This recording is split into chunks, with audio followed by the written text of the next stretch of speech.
حياكم الله بحلقة جديدة من برنامج علوم الأولين، وكالعادة بنوسع الصدر حنا وياكم على سوالف وقصيد وعلوم غانمة وأمثال شعبية، بس هما خلوكم حولنا وعين منكم لا تغاب. العشق، المحبة، حب الطفولة، الأمور هذه اللي كثير مننا جربها وكثير مننا يحبها ويحب طاريها. قصايد العشق وقصصه ما حد يمل منها، ودائما هي حديث المجالس، خصوصا إذا كانت الأبيات قوية، إذا كانت الأبيات تحكي عن قصة واقعية. كثير من الأغاني كنا نسمعها وتعودنا عليها وانطربنا عليها سنين، لكن إذا درينا أنها الأغنية من قصة حقيقية نرجع نسمعها مرة ثانية، بس بهالمرة بشعور مختلف. ومن ضمن القصص هذه ومن أشهرها قصة كانت جميلة جدا، قصة طفلين انشأوا مع بعض وعاشوا مع بعض، عايش ونورة. أنا إذا كبرت بعد سنة.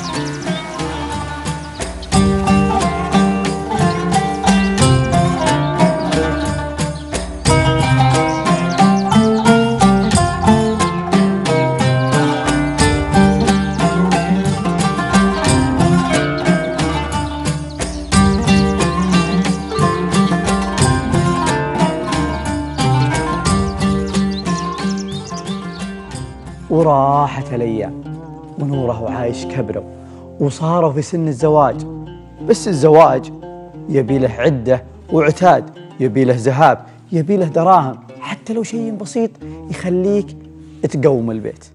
عايش قرر أنه يخطب نوره ويعيش هو وياها عند أمه، بما أنه وحيد أمه ويتيم، لكن عايش على قد حاله، فقير، عاشاه يطرد غداه، لكن حبه لنوره ما خلاه يفكر بهالأشياء، وخلاه بس يطالع نوره وما تخيل نفسه إلا مع نوره.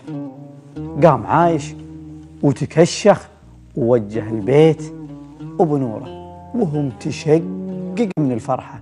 خلاص نوره حب حياته اللي عاش معها طفولته كلها، اللي ما يتخيلها إلا معه، ما عاد باقي إلا شيء بسيط، وبإذن الله بتكون حريلة له. استرح استرح يا ولد استرح. عنك يا عم. خلنا قهويك. لا والله. ونعم ما عليك زود.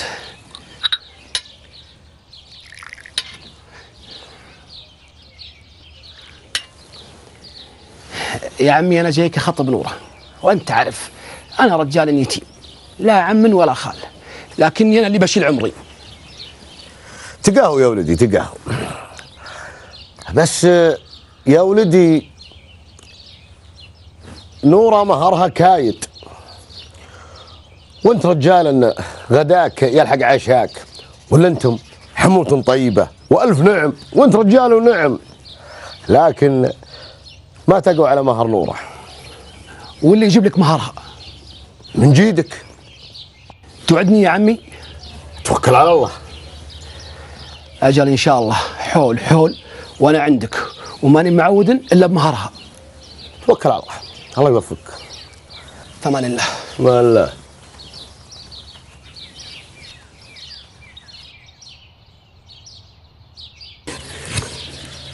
عايش بشر، وش قال أبوي؟ وش قال أبوك؟ يقول إني فقير ومهرك غالي، لكن بحولي ما تنام عينه، إني بسافر وماني معود عليك إلا ومهرك معي. طول علينا؟ ما يتم الحول إن شاء الله إلا أنا معود، لكن يا نورة لبيه أبي منك وعد. سب إنك تحتريني وما تتزوجين. لك مني وعد، أحتريك العمر كله. يا نورة تعالي يا أبوي. ودعتك الله. أمان الله.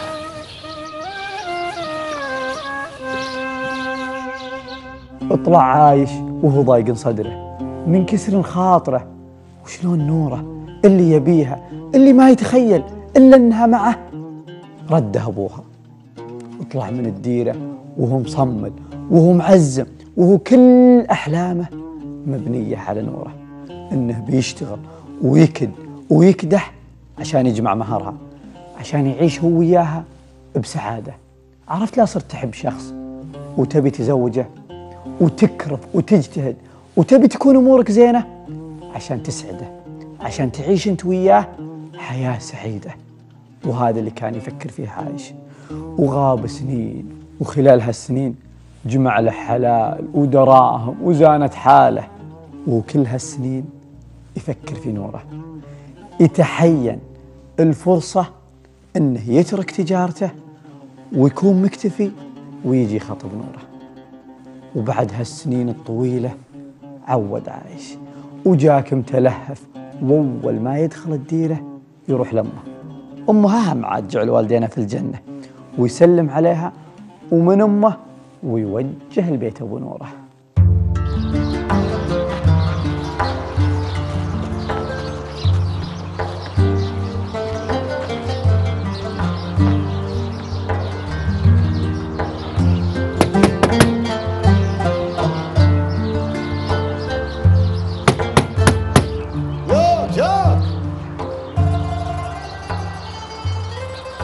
السلام عليكم. عليكم السلام.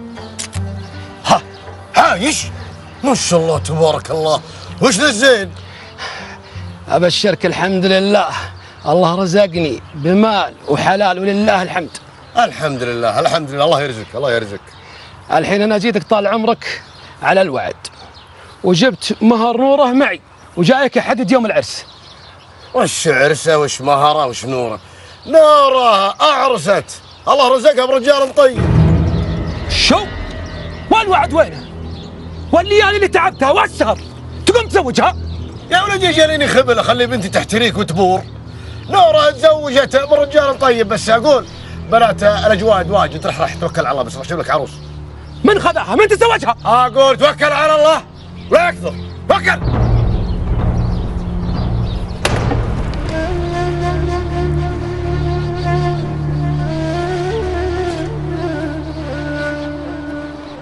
اطلع عايش من بيت أبو نوره وهو مصدوم، يعني السنين كلها اللي ضيعها وهالحلال كله اللي جمعه، واللي كان ما في باله إلا أنه يقدمه مهر لنوره.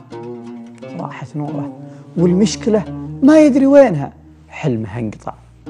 عايش صمم وقرر أنه يشوف نوره ويدور عليها باللهيبة. قام يطلع من ديره لديره ويطرح لغز، ويشرط أن اللي بيجاوب على هاللغز يبي ياخذ حلاله كله. لغز عايش وش كان يقول؟ كان كل ما دخل في ديره وجاء عند مجلس رجال قال لهم بنشدكم عن ضي القمر وشلون نوره. طبعا الناس تسمع المثل، بنشدك عن ضي القمر وشلون نوره، كل يجاوب، اللي يقول أصفر واللي يقول أبيض واللي يقول رمادي، ولا حد يجاوب صح. والناس تعتبر انه احيانا مهبول وسؤاله غريب ولغزه غريب. عايش استمر سنين على هالحال، وكل ما راح لديره ينزل عند اميرهم او شيخهم. ليش؟ لانهم عاده الجماعه يجتمعون عند هالبيت الكبير، فلذلك تكون فرصه انه يشوف الرجال كلهم ويطرح عليهم اللغز. وراحت سنين ومن ديره لديره لين انه جاك اليوم ودخلها كالديره ويدخل على مجلس اميرهم، ولين المجلس ما اصطك من ذا لذاك. كالعاده اجلس واطرح لغزه انت عايش، وكل قام يجاوب ونفس الاجوبه السابقه. الناس استغربت وحتى الامير استغرب، لكن قال يا لحلة الغانمه هالحين حنا ليل وتعشينا، امرح عندي والصباح رباح ان شاء الله ووجه لاهلك. قال شورك وهدايه الله. اطلع عايش وراح له حجيرة على جنب ونام فيها. في ذاك اليوم وفي ذيك الليلة تحديدا كان واحد من الضيوف سمع اللغز وما جاوب وساكت ويتفرج. يوم انه طلع من عندهم وجه لزوجته ودخل عليها. جانا واحد خبل في مجلس الشيخ يقول عندي لغز واللي يحله حلالي كل له. عاد عنده حلال ما شاء الله تبارك الله. طيب وش هو لغزه؟ وش يقول؟ والله لغز غريب، يقول أسألك عن ضي القمر وشلون نوره.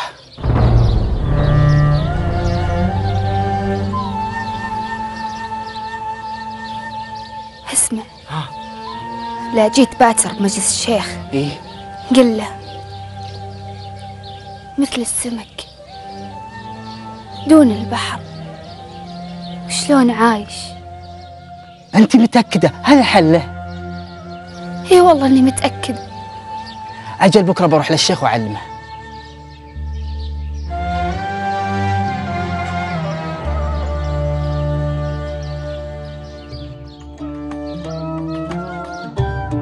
يا لجودي، اللغز اللي تقوله أسألك عن ضي القمر وشلون نوره.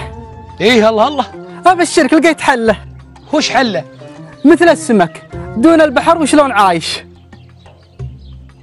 عز الله انك جبتها، ومالي وحلالي كله لك، وسلمي على نوره. ويا ناس راعي المحبة لا تلومونه، مهوب عن صاحبه داله ولا سالي. وهذا الصحيح، اللي يحب واللي يعشق مهما تكلمت عليه ومهما أقنعته ما هو بسامع عن كلامك. ليش؟ لأن قلبه تمكن منه كله، ولهالسبب عايش ضحى بحلاله كله علشان نوره. أكيد أنتم الحين تقولون وشو له يضحي، والمرأة على ما قال خذت دراهمه ولعبت عليه، وهذا مهبول وهذا، لكن الحب يسوي كل شيء. قصصنا لليوم ما قضت، وراجعي لكم بعد الفاصل، بس هما عين منكم لا تغاب. حياكم الله مرة ثانية، مستمرين معكم في سوالفنا وقصصنا وقصايدنا، واللي هي في حلقة اليوم عن الحب العذري، عن حب الطفولة، هذا الحب اللي عمره ما يمحي مهما مر عليك ناس ومهما رحت ومهما جيت. الحب هذا ما ينتهي. ليش؟ لأنه بدأ من الصغر، لأنه حب في البداية كان أخوي، لأنه بدأ من بذرة صغيرة. وعلى هالطاري يقولكم هذول اثنين عيال عم، ولد وبنت، وابوانهم قبلهم مع بعض. يعني بعض الأخوان تلاقيهم جيران وتلاقي مشاورهم مع بعض ومشاورهم مع بعض. المراد إن هالولد والبنت انشأوا مع بعض، وكانوا في بادية، وكانوا يرعون بحلال أهلهم مع بعض ولا يتفارقون، لدرجة إن لو واحد منهم صخنته الثاني يضيق صدره ذاك اليوم في المرعى. ألين إنهم كبروا وابوانهم قرروا قرار. لا يحوش المرجله لا صار شايب. الله الله، ما عاد يدرسها بأول شي بابا. صح لسانك يا خي، صح لسانك. صح بدنك. هلا وين العيال؟ سارحين بالحلال. ايه الله يحفظهم. اسمعون اخوك، انا عندي لك شغل. انا من البارح وانا ادرب على الفراش هوجس بلي سالفه. الله رزقني بلي بنت، وانت الله رزقك بولد، الله يحفظها.